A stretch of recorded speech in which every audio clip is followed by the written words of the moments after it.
Salut à tous et bienvenue sur Bikers HQ. Aujourd'hui, on se retrouve pour le test de la gamme V4 de chez Aprilia. Et en 2021, il y a eu énormément de changements. Alors pour commencer cet épisode, on va les passer en revue. Commençons avec la Tuono. Alors cette nouvelle Tuono, elle va reprendre la nouvelle signature visuelle qu'on va retrouver sur toute la gamme Aprilia. Et puis on va la retrouver aussi en deux versions. Une version standard et une version factory qu'on a ici.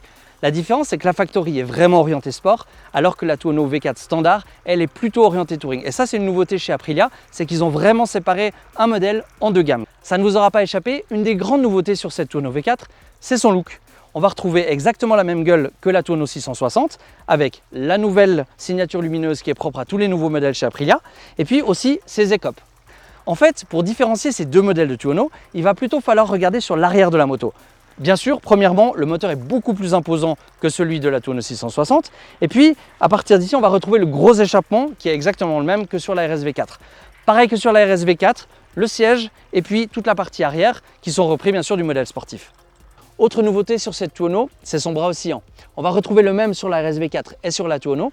C'est une technologie qui est issue du MotoGP et en fait, ce qui permet, avec ce renfort qui est sur la partie inférieure, de rigidifier déjà dans un premier temps et puis aussi de rabaisser les masses.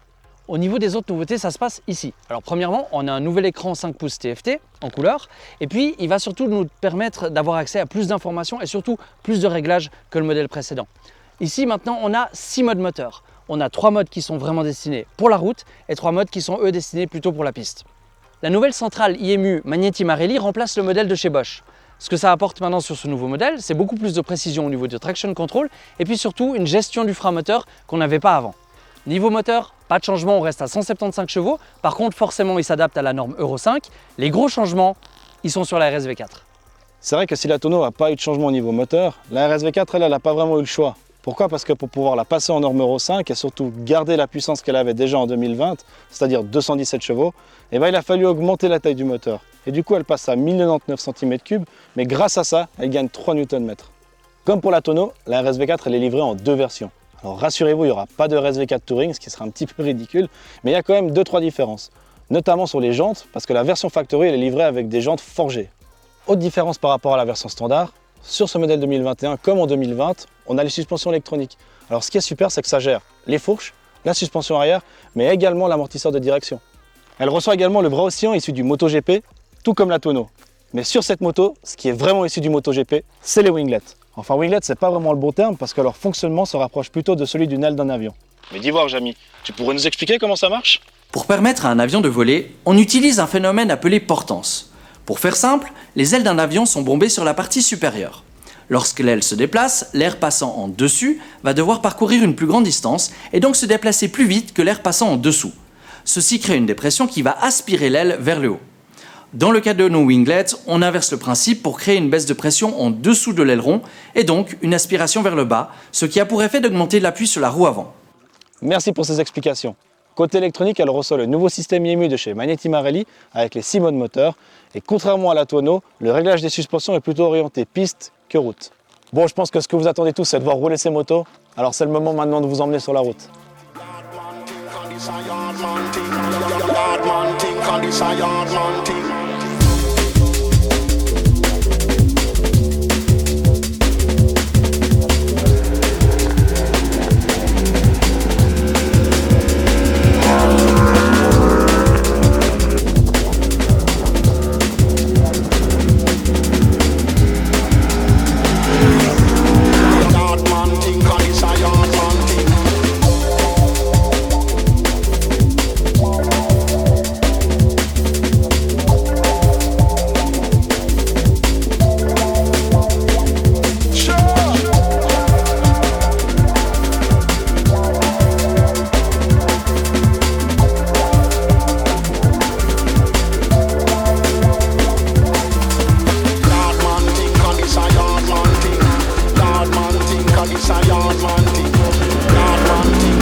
man thing, yard man thing, 'cause this a yard man thing. Brr, yard man thing, 'cause this a yard man thing. Voilà, ça fait une semaine qu'on teste ces deux motos. Alors, comme d'habitude, on va vous faire notre débrief et on va commencer par l'esthétique. Alors déjà, ton avis sur ces deux motos? Bon alors comme on a dit avant, c'est vrai qu'en 2021 c'est un gros changement pour toute la gamme Aprilia. C'est vrai que typiquement la RSV4, bon, la Tonneau aussi, on avait encore à l'époque en 2020 cette esthétique un petit peu à l'ancienne. Bah, elle datait de 2009. Hein. C'est ça. 2009, c'était quasiment la même chose. Il y avait juste une petite modification au niveau des phares. Et c'était ce qui était reproché en fait un peu à Aprilia, c'est-à-dire qu'ils ont tiré leur esthétique pendant plus de 10 ans. Et là, c'était le moment de le changer. Et pour moi, franchement, quand on a vu cette nouvelle esthétique sur les 600 premiers. Ouais. Et là, maintenant qu'ils les ont passés sur les 1000, pour moi, c'est une suite logique et franchement, je les trouve super beaux. Ouais, la signature esthétique, on l'a déjà dit, lumineuse, elle est franchement hyper réussie. Tu peux pas te tromper quand tu vois une RSV4, une RS660, une Tonneau, que ce soit la V4 ou la 660, tu les reconnais directement. Après la signature lumineuse, l'autre point qui est vraiment flagrant au niveau des changements esthétiques, c'est le travail sur l'aérodynamique. Oui, ça c'est juste, parce que jusqu'en 2019, sur la RSV4, il n'y avait pas de winglet, rien du tout, pas d'aérodynamique. En fait, Aprilia a un peu lancé cette mode. C'était un peu les premiers à arriver en 2019 avec des winglets, mais des rajouts sur le carénage. Donc ils avaient gardé le carénage de base, puis ils avaient simplement rajouté un appendice. Après, on a vu plein d'autres marques arriver avec ça. C'était un peu la nouvelle mode, si on peut dire. Et là, maintenant, en 2021, que ce soit sur la Tonneau ou la RSV4, maintenant, c'est des winglets intégrés au carénage. Donc, c'est plus un rajout, mais c'est carrément le carénage complet. Après, niveau esthétique, on va dire qu'il y a l'efficacité qu'on leur reconnaît. C'est vrai que c'est assez massif. Ils ont mis, en tout cas sur cette RSV4, quelque chose de très très large. Quand on la regarde un petit peu de devant, dessus, ou même d'ici, on a presque l'impression d'avoir un 4 en ligne au niveau de la largeur. Après, c'est joli. Moi, j'ai une tendance à les préférer sur la RSV4 normale parce qu'ils sont d'une couleur plus neutre, donc pas rouge, et c'est un peu moins imposant. Mais toi, ouais. Je sais que... Bon, moi j'adore, c'est clair, mais en fait j'ai un petit peu l'impression que Aprilia était arrivé, comme on a dit avant, en 2019 avec des gros winglets. Ça a un peu choqué le monde de la moto en soi par rapport à ça, parce que c'était jamais arrivé. Et là, en gros, en changeant, ils devaient un peu... nous remontrer que c'est eux qui ont les plus grosses et puis voilà quoi. C'est réussi en tout cas. Ouais, c'est réussi. Moi en tout cas ça me plaît bien. Je trouve que la moto ça la rend, comme tu disais, massive et puis ça la rend agressive sur l'avant. Et franchement moi c'est aussi pour ça que j'ai décidé de changer. Ouais. Bon, faut pas oublier que le but principal c'est pas l'esthétique, c'est vraiment l'efficacité aérodynamique. Oui. Alors c'est clair que nous, comme on les roule, on n'a pas pu se rendre compte de ça. Mais en tout cas, sur circuit en soufflerie, c'est prouvé, on a expliqué le fonctionnement de ces ailerons et c'est assez impressionnant d'arriver à ce type de technologie sur une moto qui est alors, beaucoup pour la piste, mais aussi utilisable sur la route. Oui. C'est vrai qu'en parlant de la route, voilà, maintenant ça fait une semaine qu'on les a, on a pu les tester les deux sur la route. On a aussi essayé la RSV4 sur piste au lait de nom. Et c'est vrai que maintenant, après une semaine, on se rend quand même compte, et surtout en ayant pu essayer la Tonneau en même temps, on se rend quand même compte que la RSV4, c'est une vraie moto de course, c'est une moto qui est faite pour la piste. Elle est beaucoup plus dure que la Tonneau et franchement, moi, la Tonneau, c'est une moto que je n'avais pas vraiment essayée à l'époque. C'est une des premières fois que je teste une Tonneau et je me suis vraiment éclaté avec cette moto. Ouais, c'est vrai. Là, on a quelque chose de très rigide. Alors, c'est aussi cool sur la route, il faut le dire. Et je pense qu'il y a plein d'utilisateurs qui vont l'acheter et qui vont faire relativement peu de pistes et quand même beaucoup de route avec. C'est une moto qui est géniale. Et il y a en tout cas, moi j'ai trouvé une amélioration au niveau des bas régimes, ce qui fait qu'elle est devenue plus coupleuse, elle prend plus bas, elle est plus agréable dans les petits pif-paf. C'est une moto qui est facile au final. Les deux le sont, mais moi j'ai trouvé, pour une hyper sportive 1000, j'ai trouvé qu'on gagnait en facilité avec cette moto. En termes de placement sur l'angle, en termes d'agilité, j'ai vraiment adoré. Les deux ont un petit peu cet esprit-là. L'année passée, il y avait encore une différence parce que la RSV4, elle était assez creuse en bas, la Tonneau comblait ça et ça rendait la moto un peu plus accessible justement sur des routes, sur des petits lacets. Maintenant, ils ont comblé un peu je ne veux pas dire ce vide, mais ils ont ramené du couple et de l'agrément en bas sur celle-là. Et ça, c'est vraiment super agréable aussi sur route ouverte. Je pense que c'est dû aussi à la norme Euro 5. Ils ont dû augmenter la taille du moteur, la cylindrée.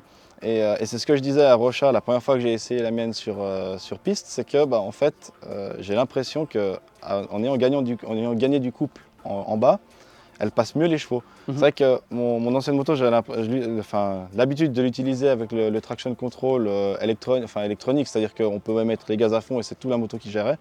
Là où les non, j'ai quand même dû revenir un peu à un style de pilotage un peu plus à l'ancienne, parce qu'en fait, elle passe tellement les chevaux à la roue que j'avais tout le temps l'avant qui décollait et j'avais un peu plus de peine. J'ai vraiment dû m'habituer sur piste à rouler avec parce que c'est vraiment une autre moto. Ouais.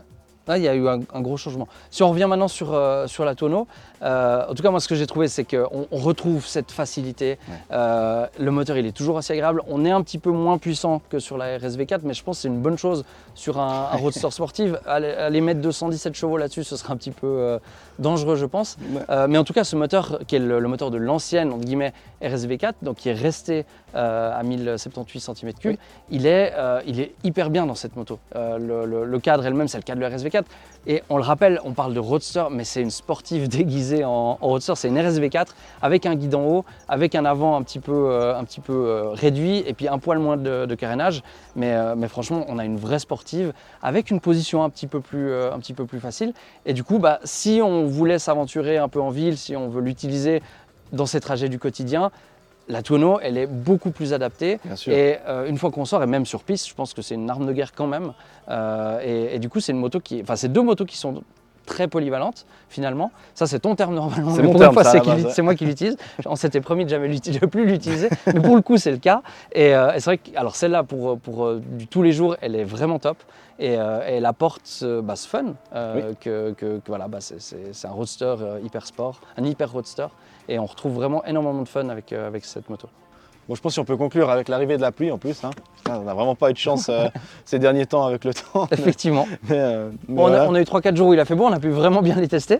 Voilà. Mais du coup, si on peut conclure, c'est vrai qu'on a deux motos qui sont quand même super différentes, mais qui se rejoignent quand même à un certain endroit, j'ai envie de dire. Parce que c'est vrai qu'Aprilia, maintenant, ils ont lancé un peu une gamme V4 qui touche beaucoup plus d'utilisateurs. Parce qu'on a la tonneau V4 standard, qui est plutôt orienté touring, comme on vous l'a dit avant, avec le pare-brise plus haut, la selle confort et tout ça. Après, on a la V4 Factory, qui donc se rapproche d'une RSV4, donc un peu ce qui est plus orienté sport. Après, on a la RSV4 normale, qui est aussi plus accessible pour peut-être des personnes qui ont moins les moyens, parce qu'il faut quand même dire que la RSV4 est quand même assez chère. Il y a 7000 francs de différence entre le modèle standard et le modèle Factory. Et après, on a la RSV4 Factory. Donc je trouve intelligent ce qu'Aprilia en fait, parce que maintenant, il touche beaucoup plus de monde, plus de public, et du coup, il y a plus de risques qu'il y ait de V4 sur la route. Effectivement, il y a une bonne segmentation qui a été faite. Après, ce qu'il faut dire, c'est que celle-là, elle est plus confortable pour la route, pour tous les jours. C'est un peu plus souple. Là, on a quelque chose de vraiment très rigide. Moi, il y a encore un point que j'aimerais rajouter par rapport à ces motos, parce que c'est quelque chose qui m'a vraiment surpris. On a l'habitude de dire qu'une 1000, c'est plutôt fait pour les grandes courbes, c'est fait pour aller très très vite. Et au final, si on est sur un petit circuit comme Brest, comme on a l'habitude de pratiquer ce circuit, on va dire, là, c'est mieux d'avoir une moto plus légère, qui est plus maniable. On arrive maintenant avec des motos comme cette RSV4, et c'est surtout sur celle-là que ça m'a, je vais dire, choqué, parce que sur un roadster sportif comme ça, c'est normal d'avoir beaucoup de maniabilité, mais là, on a une facilité de mise sur l'angle, et j'en ai déjà parlé avant, et moi, ce que j'ai trouvé, en fait, c'est qu'avec des motos comme ça, c'est tellement réactif que quand on passe d'un angle à l'autre, on a du temps. Et du coup, on a vraiment du temps pour pouvoir se placer correctement, pour aller chercher sa bonne position, et au lieu de tirer sur le guidon comme ça peut être le cas sur une moto qui va être lourde à déplacer, on a vraiment le temps de faire, je vais dire, presque des pauses. Et du coup, si on commence à être plus efficace et plus rapide sur les changements, on va aller plus vite. Et j'ai vraiment trouvé ça très très intéressant au niveau de l'agilité de cette moto. Et c'est le travail qu'ils ont fait à essayer de rabaisser les masses. Et c'est vraiment réussi parce qu'on a, je vais le dire, je pense, une des meilleures sportives du marché. Bon, je pense que ce serait malhonnête de ma part de ne pas confirmer tes propos, parce que du coup j'en ai deux. Donc c'est clair que pour moi aussi c'est une des meilleures hypersportives du marché. Et c'était logique qu'Aprilia, pour garder une compétitivité avec la tonneau, reprenne la base de cette nouvelle RSV4 pour la mettre sur son roadster. Donc pari réussi pour Aprilia, j'ai envie de dire, parce qu'on s'est éclaté. Effectivement, et c'est sur ça qu'on va conclure aujourd'hui. En tout cas, nous, on a été très très contents de pouvoir les essayer. On remercie Aprilia Suisse pour le prêt des deux motos. C'est assez exceptionnel de pouvoir les deux en même temps, Oui. parce que c'est les deux seules motos de presse pour la Suisse. C'est ça. Donc on a pu en profiter pendant une semaine. Nous, en tout cas, on se réjouit de vous retrouver dans un prochain épisode. La prochaine fois, justement, on va essayer la Kawasaki ZX-10R. Oui. Donc ce sera aussi une hyper sportive. On part de l'autre côté du globe, Oui. avec de nouveau une japonaise, de nouveau un 4 en ligne. Et puis, on vous donnera notre avis sur cette moto. Du coup, on se réjouit de vous revoir sur l'épisode de la ZX10. Si ce n'est pas encore fait, n'hésitez pas à vous abonner à la chaîne YouTube et on se retrouve tout bientôt. Ciao. Ciao.